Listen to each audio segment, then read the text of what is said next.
Selamat siang. Perkenalkan, nama saya Maria Normayanti Delanangkur dengan NIM 2003030020, kelas A, semester 1, jurusan Sosiologi. Pada kesempatan ini, saya akan membacakan review dari buku Dasar-Dasar Ilmu Politik menurut Meriam Budiarjo. Bab 1, Sifat, Arti, dan Hubungan Ilmu Politik dengan Ilmu Pengetahuan lainnya. Perkembangan dan definisi ilmu politik. Di Yunani kuno misalnya, pemikiran mengenai negara sudah dimulai pada tahun 450 sebelum Masehi. Seperti terbukti dalam karya-karya ahli secara Herodotus atau filsuf-filsuf seperti Plato, Aristoteles, dan sebagainya. Di Asia ada beberapa pusat kebudayaan antara lain India dan Cina yang telah mewariskan berbagai tulisan politik yang bermutu. Tulisan-tulisan dari India terkumpul antara lain dalam kesustraan, Dharma Sastra, dan Astastra yang berasal dari masa kira-kira 500 sebelum Masehi. Yang kedua, ilmu politik sebagai ilmu pengetahuan atau sains. Karakteristik ilmu pengetahuan atau sains ialah tantangan untuk menguji hipotesis melalui eksperimen yang dapat dilakukan dalam keadaan terkontrol. Berdasarkan eksperimen-eksperimen itu, ilmu-ilmu eksakta dapat menemukan hukum-hukum yang dapat diuji kebenarannya. Yang berikut ada negara. Negara adalah suatu organisasi dalam suatu wilayah yang memiliki kekuasaan tertinggi yang sah dan ditaati oleh rakyatnya. Yang berikut kekuasaan. Kekuasaan adalah kemampuan seseorang atau suatu kelompok untuk memengaruhi perilaku seseorang atau kelompok lain sesuai dengan keinginan para pelaku. Yang berikut pengambilan keputusan. Keputusan atau decision adalah hasil dari membuat pilihan di antara beberapa alternatif, sedangkan istilah pengambilan keputusan menunjuk pada proses yang terjadi sampai keputusan itu tercapai. Yang berikut kebijakan umum atau public policy value. Kebijakan adalah suatu kumpulan keputusan yang diambil oleh seseorang pelaku atau kelompok politik dalam usaha memilih tujuan dan cara untuk mencapai tujuan itu. Yang berikut pembagian atau alokasi pembagian, ialah pembagian dan penjatahan nilai-nilai dalam masyarakat. Yang berikut bidang-bidang politik. Ada empat bidang. Yang pertama itu teori politik, yang kedua lembaga-lembaga politik, yang ketiga partai politik, yang ketiga partai-partai, golongan-golongan, dan pendapat umum. Dan yang keempat, hubungan internasional. Teori politik yang merupakan bidang pertama dari ilmu politik adalah bahasan sistematis dan generalisasi dari fenomena politik. Teori bersifat spekulatif sejauh menyangkut norma-norma untuk kegiatan politik, tetapi juga dapat bersifat menggambarkan atau deskriptif, atau membandingkan, atau komparatif, atau berdasarkan logika. Ide-ide politik sering juga dibahas menurut sejarah perkembangannya karena setiap ide politik selalu erat hubungannya dengan pikiran-pikiran dalam masa ide itu lahir. Bidang kedua dari ilmu politik yaitu lembaga-lembaga politik, seperti misalnya pemerintah mencakup aparatur politik teknis untuk mencapai tujuan sosial, hubungan lapangan pertama dan lapangan. Yang ketiga yaitu mengenai partai-partai, golongan-golongan, dan pendapat umum, banyak memakai konsep-konsep sosiologis dan psikologis dan sering disebut political dinamis karena sangat menonjolkan aspek-aspek dinamis dari proses-proses politik. Yang berikut hubungan ilmu politik dengan ilmu pengetahuan lainnya. Yang pertama, sejarah. Sejarah merupakan alat yang paling penting bagi ilmu politik karena menyumbang bahan yaitu data dan fakta dari masa lampau untuk diolah lebih lanjut. Yang berikut filsafat. Filsafat ialah usaha secara rasional dan sistematis mencari pemecahan atau jawaban atas persoalan-persoalan yang menyangkut alam semesta dan kehidupan manusia. Yang berikut hubungan ilmu politik dengan ilmu-ilmu sosial lain. Ilmu politik merupakan salah satu dari kelompok besar ilmu sosial dan erat sekali hubungannya dengan anggota-anggota kelompok lainnya seperti sosiologi, antropologi, ilmu hukum, ekonomi, psikologi sosial, dan ilmu bumi sosial. Yang berikut sosiologi. Sosiologi menggambarkan bahwa pada masyarakat yang sederhana maupun yang kompleks senantiasa terdapat kecenderungan untuk timbulnya proses pengaturan atau pola-pola pengendalian tertentu yang formal maupun yang tidak formal. Yang berikut ilmu ekonomi.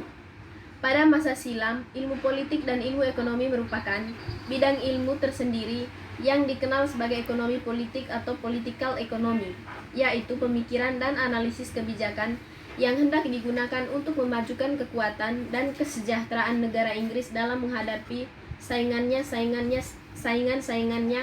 seperti di Portugis, Spanyol, Prancis, dan Jerman pada abad ke-18 dan ke-19. Yang berikut psikologi sosial.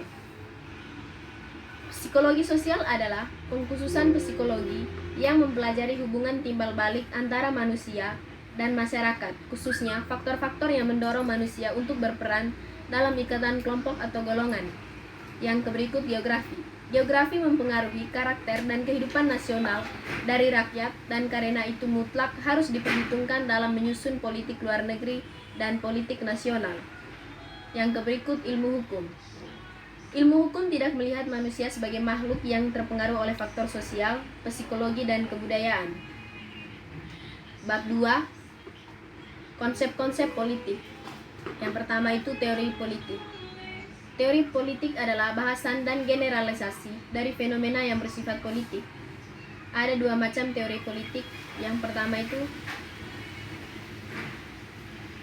teori yang mempunyai dasar moral atau bersifat akhlak yang menentukan norma-norma untuk perilaku politik. Yang kedua, teori yang menggambarkan dan membahas fenomena dan fakta-fakta politik dengan mempersoalkan norma-norma atau nilai. Yang berikut filsafat politik. Filsafat politik ialah persoalan-persoalan yang menyangkut alam semesta seperti metafisika dan epistemologi yang harus dipecahkan dulu sebelum persoalan-persoalan politik yang kita alami sehari-hari dapat ditanggulangi. Yang berikut teori politik sistematis. Yang berikut ideologi politik. Ideologi politik adalah himpunan nilai-nilai, ide-ide atau norma-norma, kepercayaan atau keyakinan suatu yang dimiliki seseorang atau sekelompok orang atas dasar mana ia menentukan sikapnya terhadap kejadian yang terjadi di masyarakat. Yang berikut masyarakat. Masyarakat adalah keseluruhan antara hubungan antar manusia. Yang berikut negara. Negara merupakan integrasi dari kekuasaan politik. Negara adalah organisasi pokok dari kekuasaan politik. Negara adalah alat dari masyarakat yang mempunyai kekuasaan untuk mengatur hubungan-hubungan manusia dalam masyarakat dan menertibkan gejala-gejala kekuasaan dalam masyarakat. Yang berikut definisi mengenai negara. Yang pertama itu menurut Roger H. Soltau, negara adalah agen atau kewenangan yang mengatur atau mengendalikan persoalan-persoalan bersama atas nama masyarakat. Yang kedua menurut Harold J. Lasky, negara adalah suatu masyarakat yang diintegrasikan karena mempunyai wewenang yang bersifat memaksa dan yang secara sah lebih berkuasa daripada individu atau kelompok yang merupakan bagian dari masyarakat. Yang ketiga menurut Max Weber, negara adalah suatu masyarakat yang mempunyai monopoli dalam penggunaan kekerasan fisik secara sah dalam suatu wilayah. Yang keempat menurut Robert M. Malclever, negara adalah asosiasi yang menyelenggarakan penertiban di dalam suatu masyarakat dan suatu wilayah. Yang berikut sifat-sifat negara. Yang pertama sifat memaksa. Yang kedua sifat monopoli. Yang berikut unsur-unsur negara. Negara terdiri atas beberapa unsur yang dapat diperinci sebagai berikut. Yang pertama itu ada wilayah, yang kedua penduduk, yang ketiga pemerintah. Yang berikut kedaulatan. Kedaulatan adalah kekuasaan yang tertinggi untuk membuat undang-undang dan melaksanakannya dengan semua cara atau termaksud paksaan yang tersedia. Yang berikut tujuan dan fungsi negara. Negara dapat dipandang sebagai asosiasi manusia yang hidup dan bekerja sama untuk mengejar beberapa tujuan bersama. Yang berikut istilah negara dan istilah sistem politik. Konsep sistem politik merupakan pokok dari gerakan pembaharuan yang timbul dalam dekade 50-an. Yang berikut konsep kekuasaan. Kekuasaan adalah kemampuan seseorang untuk mempengaruhi suatu kelompok untuk mempengaruhi perilaku seseorang atau kelompok lain. Yang berikut bab 3. Pendekatan dalam ilmu politik. Yang pertama, pendekatan legal atau institusional. Disebut juga pendekatan tradisional yang berkembang pada abad 19 sebelum Perang Dunia II. Yang berikut pendekatan perilaku. Salah satu pemikiran adalah tidak gunanya membahas lembaga formal karena tidak banyak memberi informasi tentang proses politik yang sebenarnya. Mengkritik pendekatan perilaku tidak mempunyai relevansi dengan realitas politik dan terlalu banyak memusatkan perhatian pada masalah yang kurang penting. Yang pertama itu ada pendekatan neo-Marxis. Yang kedua itu teori ketergantungan. Adalah kelompok yang mengkhususkan penelitiannya pada hubungan antara negara, dunia pertama dan dunia ketiga. Yang berikut pendekatan pilihan rasional. Yang berikut pendekatan institusionalisme baru. Bab 4, demokrasi. Beberapa konsep mengenai demokrasi. Ada banyak konsep mengenai demokrasi seperti demokrasi konstitusional, demokrasi parlementer, dan lain-lain. Demokrasi yang dianut Indonesia adalah demokrasi berdasarkan Pancasila. Demokrasi konstitusional. Ciri khasnya adalah gagasan bahwa pemerintah yang demokratis ialah pemerintah yang terbatas kekuasaannya dan tidak dibenarkan bertindak sewenang-wenang terhadap warga negaranya. Yang berikut sejarah perkembangan. Sistem demokrasi yang ada di negara kota Yunani kuno merupakan demokrasi langsung. Dalam negara modern, demokrasi tidak berjalan langsung tetapi demokrasi berdasarkan perwakilan.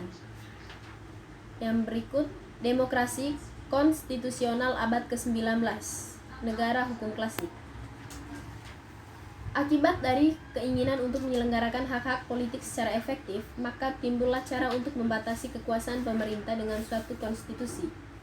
Dalam gagasan konstitusionalisme, Undang-Undang Dasar dipandang sebagai suatu lembaga yang mempunyai fungsi khusus, yaitu menentukan dan membatasi kekuasaan pemerintah di suatu pihak dan di pihak lain menjamin hak asasi warga negaranya. Yang berikut, demokrasi konstitusional abad ke-20 atau rule of law yang dinamis. Yang pertama itu pemerintah yang bertanggung jawab. Yang kedua, suatu dewan perwakilan rakyat yang mewakili golongan dan kepentingan masyarakat. Dan yang ketiga, dipilih dengan pemilihan umum yang bebas dan rahasia dan atas dasar sekurang-kurangnya 2 calon untuk setiap kursi. Yang keempat, suatu organisasi politik yang mencakup 1 atau lebih partai politik. Yang kelima, pers dan media massa yang bebas untuk menyatakan pendapat. Yang keenam, sistem peradilan yang bebas untuk menjamin hak-hak asasi dan mempertahankan keadilan. Yang ketujuh, perkembangan demokrasi di Asia, Pakistan dan Indonesia. Pakistan pada tahun 1947. Yang berikut, masa Republik Indonesia, masa demokrasi konstitusional. Sistem parlementer yang berlaku sebulan sesudah kemerdekaan diproklamirkan dan kemudian diperkuat dalam Undang-Undang Dasar 1949 dan 1950 ternyata kurang cocok untuk Indonesia, meskipun dapat berjalan secara memuaskan dalam beberapa negara Asia lain. Yang berikut, masa Republik Indonesia II, tahun 1959 sampai 1965. Masa demokrasi terpimpin. Ciri-ciri periode ini ialah dominasi dari presiden, terbatasnya peranan partai politik, berkembangnya pengaruh komunis, dan meluasnya peranan ABRI sebagai unsur sosial politik. Yang berikut, masa Republik Indonesia 4 atau masa reformasi. Tumbangnya Orde Baru membuka peluang terjadinya reformasi politik dan demokratis di Indonesia. Bab 5. Komunisme, demokrasi menurut terminologi komunisme dan perkembangan postkomunisme. Yang pertama, ajaran Karl Marx. Yang berikut, perkembangan Marxisme, Leninisme di Uni Soviet. Beberapa gagasan Lenin ialah: pertama, melihat pentingnya peranan kaum petani yang menyelenggarakan revolusi; kedua, melihat peranan suatu partai politik yang militan untuk memimpin kaum protokoler; ketiga, melihat imperialisme sebagai gejala yang memperpanjang hidup kapitalisme. Pada puncak perkembangan akan menemui ajalnya dan diganti oleh komunisme. Yang berikut, pandangan mengenai negara dan demokrasi. Golongan komunis selalu bersikap ambivalen terhadap negara. Negara dianggapnya suatu alat pemaksa yang akan melenyap sendiri dengan munculnya masyarakat komunis. Yang berikut, demokrasi rakyat. Ciri-ciri demokrasi rakyat terbentuk ada dua macam. Yang pertama itu suatu wadah front persatuan yang merupakan landasan kerjasama dari partai komunis dan golongan-golongan lainnya dalam penguasa. Yang kedua, pengguna beberapa lembaga pemerintah di negara yang lama. Yang menarik untuk dipelajari adalah mengapa ada negara komunis yang bisa bertahan dan mengapa lebih banyak yang runtuh. Yang berikut, demokrasi nasional. Pada tahun 1960, dalam pertemuan ke-81 Partai Komunis di Moskow, gagasan Khrushchev dirumuskan secara lebih terperinci dan dicetuskan suatu pola baru, yaitu demokrasi nasional, yang dianggap suatu tahapan dalam perkembangan negara demokrasi borjuis menjadi demokrasi rakyat sebagai suatu diktator proletariat. Yang berikut, kritik terhadap komunisme dan runtuhnya kekuasaan komunis. Kecaman terhadap komunisme dating baik dari kalangan non-komunis dan anti-komunis maupun dari dunia komunis itu sendiri. Yang berikut, bab ke-6, pengantar sifat dan undang-undang dasar. Sifat dan fungsi undang-undang dasar. Menurut sarjana hukum E.C.S. Wade dalam buku Constitutional Law, undang-undang adalah naskah yang memaparkan rangka dan tugas-tugas pokok dari badan-badan pemerintah suatu negara dan menentukan pokok-pokok cara kerja badan-badan tersebut. Yang berikut, konstitusionalisme. Ide pokok dari konstitusionalisme adalah bahwa pemerintah perlu dibatasi kekuasaannya agar penyelenggaraannya tidak bersifat sewenang-wenang. Yang berikut, ciri undang-undang. Yang pertama itu organisasi negara, yang kedua hak asasi manusia, yang ketiga prosedur mengubah UUD atau amandemen, yang ketiga ada kalanya memuat larangan untuk mengubah sifat tertentu dari UUD, yang kelima merupakan aturan hukum yang tertinggi yang mengikat semua warga negara dan lembaga negara tanpa terkecuali. Yang berikut, undang-undang dasar dan konvensi. Konvensi adalah aturan perilaku kenegaraan yang didasarkan tidak pada undang-undang melainkan pada kebiasaan-kebiasaan ketatanegaraan dan presiden. Yang berikut, perubahan undang-undang dasar atau amandemen. Selain pergantian secara menyeluruh, tidak jarang pula negara mengadakan perubahan sebagai sebagian dari UUD-nya. Yang berikut, supremasi undang-undang dasar. Karena dibuat secara istimewa, maka UUD dapat dianggap sesuatu yang luhur. Yang berikut, undang-undang dasar tidak tertulis dan undang-undang dasar tertulis. Undang-undang dasar tidak tertulis, salah satu UUD yang di bahasa ini dianggap tak tertulis ialah UUD Inggris.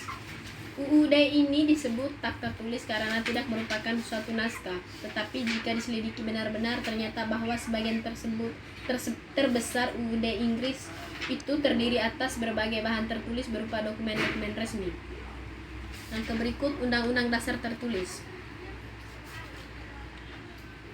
UUD Amerika Serikat yang disusun pada tahun 1787 dan diresmikan pada tahun 1789 merupakan naskah tertua di dunia. Yang berikut, Undang-Undang Dasar yang fleksibel dan Undang-Undang Dasar yang kaku. Undang-Undang Dasar yang fleksibel di Selandia Baru, perubahan dari negara federal menjadi negara kesatuan dalam tahun 1876 dilakukan dengan undang-undang biasa.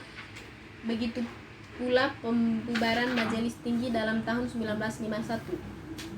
Yang berikut, Undang-Undang Dasar yang kaku. Kebanyakan UUD menentukan perlunya partisipasi dari beberapa badan lain di samping parlemen untuk mengambil keputusan semacam ini. Berikut, Undang-Undang Dasar Indonesia. Dari sejarah ketatanegaraan Indonesia diketahui bahwa UUD yang berlaku telah beberapa kali berganti, yaitu dari UUD 1945, kemudian diganti UUD RIS 1949, lalu berganti lagi dengan UUD sementara 1950 dan akhirnya kembali ke UUD 1945. Sekian saja penjelasan dari review buku Dasar-Dasar Ilmu Politik. Sekian dan terima kasih.